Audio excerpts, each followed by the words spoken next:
Me llamo Carmen, tengo 67 años y después de trabajar toda mi vida criando a mis 3 hijos, imaginé que mis años dorados serían diferentes. Pensé que finalmente podría descansar, que mis hijos me cuidarían como yo los cuidé a ellos durante décadas. Pero aquí estoy, sentada en mi cuarto diminuto en casa de mi hijo mayor, sintiéndome más sola que nunca y preguntándome en qué momento me convertí en una carga para las personas que más amo en este mundo.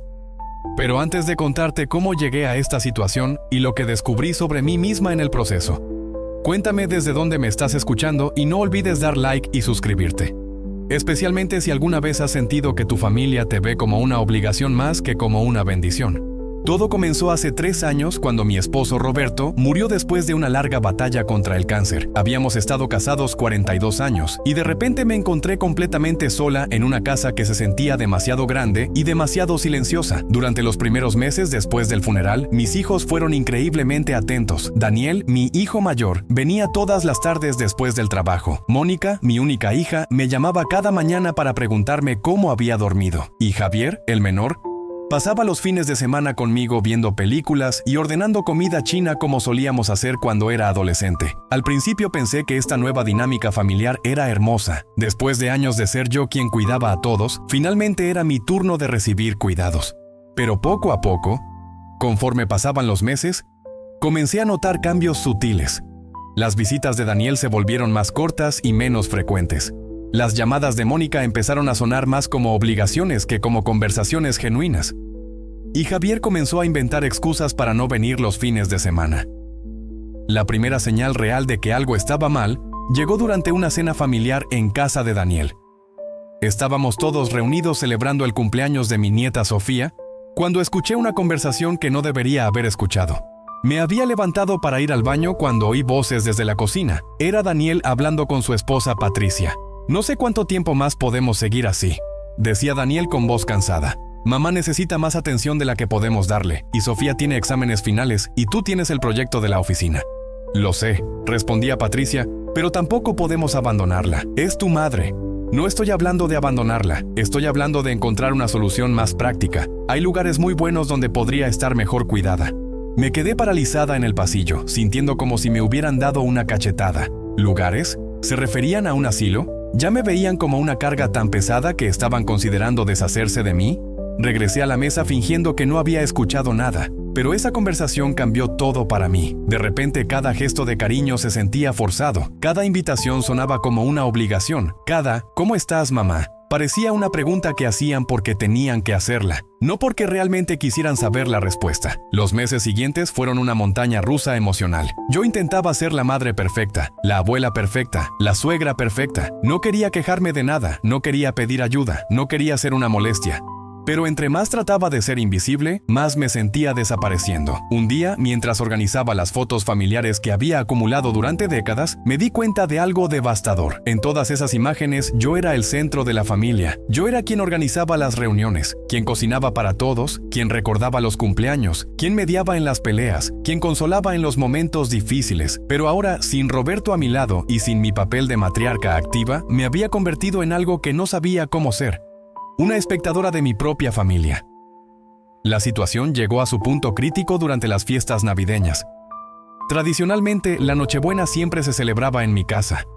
Yo preparaba el pavo, los tamales, el ponche y toda la familia se reunía en mi sala. Pero ese año, Mónica me llamó 2 semanas antes de Navidad. «Mamá, hemos estado pensando», me dijo con esa voz que usaba cuando tenía que darme malas noticias. «Tal vez sería mejor que este año celebráramos en casa de Daniel. Tiene más espacio y así tú no tienes que preocuparte por cocinar y limpiar». «Pero a mí me gusta cocinar para ustedes», le respondí tratando de mantener la voz firme. «Es algo que siempre hemos hecho». «Lo sabemos, mami, pero ya no tienes que hacerlo. Déjanos consentirte por una vez». Consentirme. Esa palabra se sintió como una puñalada. No querían que cocinara porque me querían consentir. Querían que cocinara porque ya no confiaban en que pudiera hacerlo bien. Me veían como una anciana frágil que podría quemarse con la estufa o cortarse con un cuchillo. Esa Navidad fue la más triste de mi vida. Llegué a casa de Daniel con un postre comprado en el supermercado. Me senté en el sofá como una invitada más y observé cómo Patricia dirigía la cocina donde yo había reinado durante décadas. Mis nietos me abrazaron educadamente, me preguntaron por mi salud y luego se fueron a jugar con sus nuevos juguetes.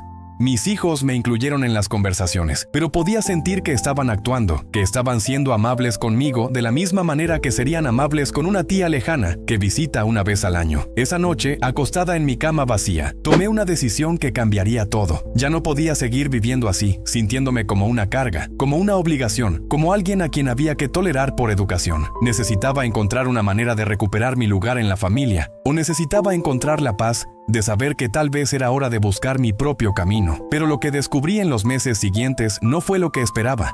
No fue una batalla para reconquistar mi lugar como matriarca. No fue un enfrentamiento dramático con mis hijos.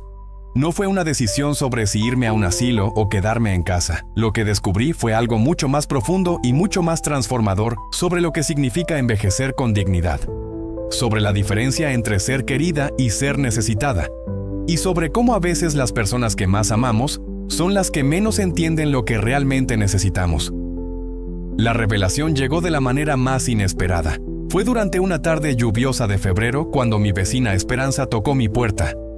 Esperanza había enviudado el mismo año que yo, pero a diferencia de mí, ella parecía haber encontrado una nueva energía en su soledad. «Carmen, ¿tienes un minuto?», me preguntó con esa sonrisa que siempre la caracterizaba. «Quería invitarte a algo». Me contó sobre un grupo de mujeres que se reunían todos los martes en el centro comunitario. No era terapia, no era un club de tejido. Era simplemente un espacio donde mujeres de nuestra edad compartían experiencias, se apoyaban mutuamente y organizaban actividades juntas. Al principio pensé que era una pérdida de tiempo, me confesó Esperanza. Creí que era para viejitas que no tenían nada mejor que hacer. Pero después me di cuenta de que era exactamente lo que necesitaba. Esa primera reunión cambió mi perspectiva por completo. Conocí a Dolores, una mujer de 72 años que había empezado a tomar clases de pintura después de que sus hijos le sugirieran que se mudara a un asilo.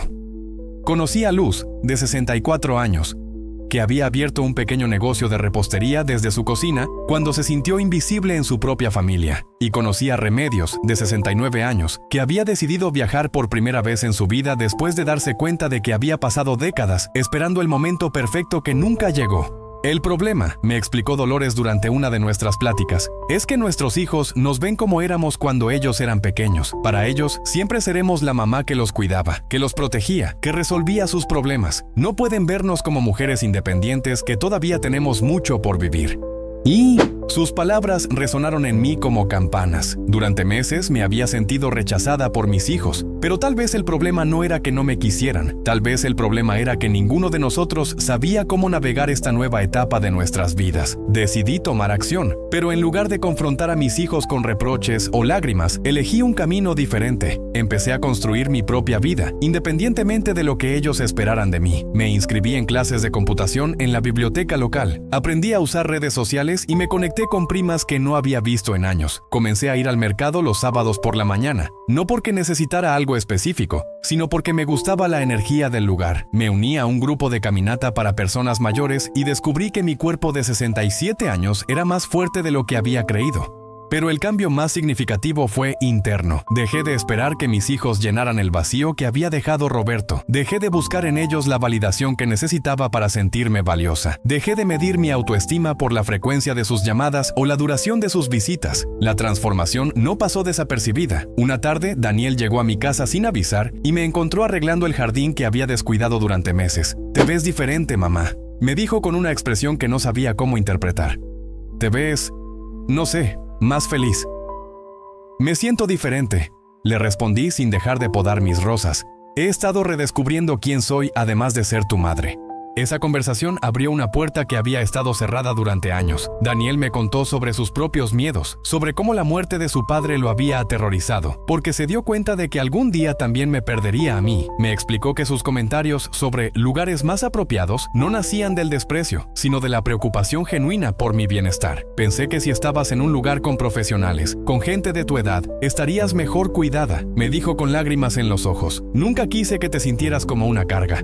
Una por una, las conversaciones honestas llegaron con todos mis hijos. Mónica admitió que sus llamadas matutinas se habían vuelto mecánicas porque no sabía cómo relacionarse conmigo ahora que ya no la necesitaba de la misma manera. Javier confesó que había dejado de venir los fines de semana porque se sentía culpable de no poder llenar el vacío que había dejado su padre. Pero lo más revelador fue darme cuenta de que yo también había contribuido al problema. Durante décadas, mi identidad había estado tan fusionada con mi papel de madre y esposa que cuando esos roles cambiaron, me quedé sin saber quién era. Había estado esperando que mis hijos me devolvieran mi propósito, cuando en realidad necesitaba encontrarlo por mí misma. Hoy, 3 años después de comenzar este viaje, puedo decir que mi relación con mis hijos es más sana que nunca. Ya no vivo esperando sus llamadas como si fueran oxígeno. Ya no mido mi valor por la frecuencia de sus visitas. Ya no me siento como una carga porque he redescubierto mi propio peso, mi propia importancia, mi propia razón de ser. Sigo viviendo sola en mi casa, pero ya no me siento sola. Tengo mi grupo de amigas, mis actividades, mis pequeños proyectos. Mis hijos me visitan porque quieren hacerlo, no porque sienten que deben hacerlo. Y cuando estamos juntos, las conversaciones fluyen naturalmente porque ya no hay esa presión de llenar roles que ninguno de nosotros sabía cómo desempeñar. La lección más importante que he aprendido es que envejecer no significa volverse invisible. Significa evolucionar, adaptarse, encontrar nuevas formas de ser relevante en el mundo. Nuestros hijos adultos no son responsables de nuestra felicidad, así como nosotros no somos responsables de ser eternamente indispensables para ellos. Si estás viviendo algo similar, si te sientes como una carga para tu familia, quiero que sepas que no estás sola, que es posible redescubrir tu lugar en el mundo, incluso a los 67 años, que tus hijos te aman, pero tal vez ninguno de ustedes sabe cómo navegar esta nueva etapa de sus vidas. La vejez no es el final de la historia, es simplemente un nuevo capítulo, y tú tienes el poder de decidir cómo quieres escribirlo.